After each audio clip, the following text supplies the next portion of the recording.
satu, action.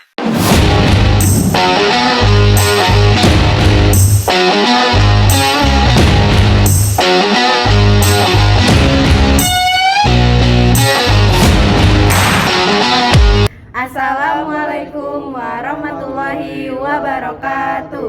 Salam, Om Swastiastu, Namo Buddhaya, salam kebajikan. Kami akan memaparkan materi terkait sejarah lahirnya Pancasila dan arti lambang Pancasila. Berikut materi yang akan kami sampaikan.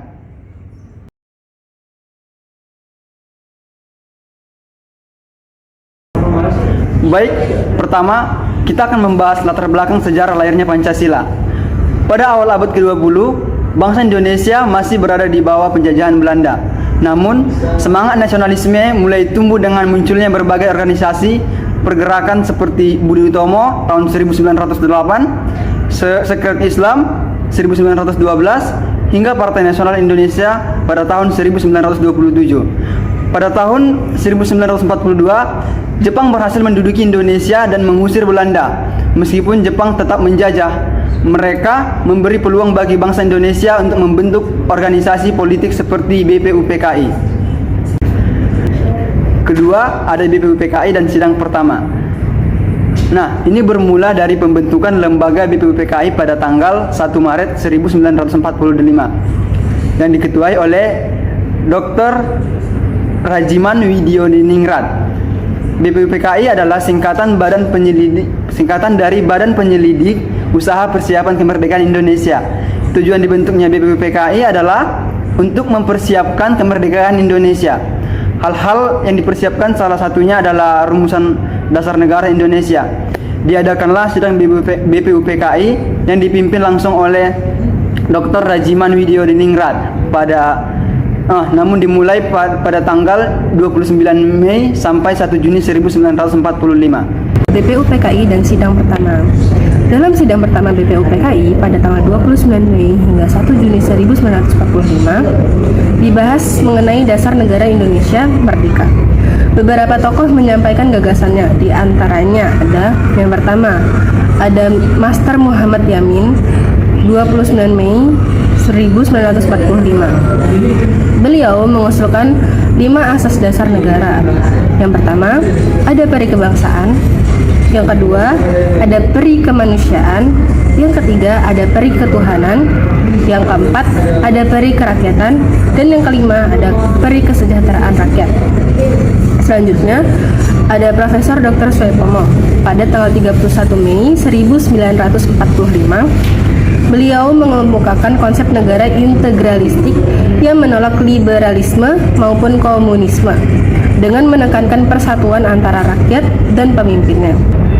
Selanjutnya ada Insinyur Soekarno pada tanggal 1 Juni 1945 memperkenalkan istilah Pancasila yang terdiri dari kebangsaan Indonesia, internasionalisme atau peri kemanusiaan, mufakat atau demokrasi, kesejahteraan sosial, dan ketuhanan yang berkebudayaan. Oke, selanjutnya ada perumusan Piagam Jakarta. Di sini ada panitia 9. Setelah sidang pertama, dibentuklah panitia 9 yang bertugas merumuskan rancangan dasar negara.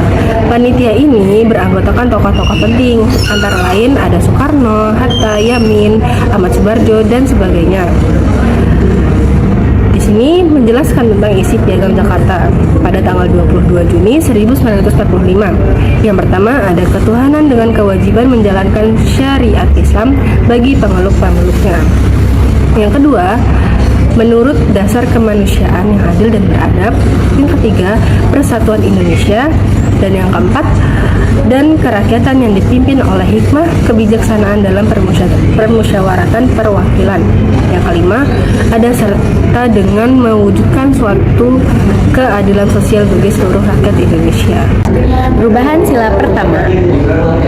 Setelah BPUPKI dibubarkan, Jepang membentuk Panitia Persiapan Kemerdekaan Indonesia atau PPKI pada 7 Agustus 1945. Anggotanya berjumlah 21 orang, dipimpin oleh Soekarno dan Hatta. Pada 17 Agustus 1945, Soekarno dan Hatta memproklamasikan kemerdekaan Indonesia. Namun, sehari setelahnya muncul perdebatan mengenai sila pertama pada Piagam Jakarta. Untuk menjaga persatuan bangsa, terutama dari wilayah Indonesia Timur, pada 8 Agustus 1945, PPKI mengubah sila pertama dari ketuhanan dengan kewajiban menjalankan syariat Islam bagi pemeluk-pemeluknya menjadi ketuhanan yang Maha Esa. Keputusan ini pun diterima oleh seluruh pihak dan Pancasila secara resmi ditetapkan dalam pembukaan UUD 1945. PPKI dan pengesahan Pancasila. Pada tanggal 18 Agustus 1945, Panitia Persiapan Kemerdekaan Indonesia mengadakan sidang pertama membahas dasar negara. Lalu pada tanggal itu juga, PPKI resmi menetapkan Pancasila sebagai dasar negara. Arti lambang Pancasila. Pertama, lambang Garuda. Lambang Garuda melambangkan kekuatan dan keagungan bangsa Indonesia. Simbol bintang menjelaskan melambangkan cahaya keharmonian dari Tuhan Yang Maha Esa kepada setiap manusia, mengartikan bangsa Indonesia beriman dan bertakwa. Bintang 5 sudut juga melambangkan 5 agama yang diakui di Indonesia: Islam, Kristen, Katolik, Hindu, dan budaya. Simbol lantai menjelaskan melambangkan kemanusiaan yang adil dan beradab, di mana generasi penerus bangsa saling berkaitan satu sama lain turun menurun. Simbol kepala banteng melambangkan kerakyatan yang dipimpin oleh hikmah kebijaksanaan dan permusyawaratan tata perwakilan, yang mengibaratkan hewan sosial yang suka berkumpul seperti musyawarah. Simbol pohon beringin melambangkan persatuan Indonesia dengan akar-akar pohon beringin yang melambangkan tempat untuk berlindung dan berteduh bagi semua orang. Simbol padi dan kapas melambangkan keadilan sosial bagi seluruh rakyat Indonesia, di mana padi melambangkan pangan dan kapas melambangkan sandang yang merupakan kebutuhan dasar manusia. Sekian pemaparan materi dari kami. Terima kasih. Wassalamualaikum warahmatullahi wabarakatuh.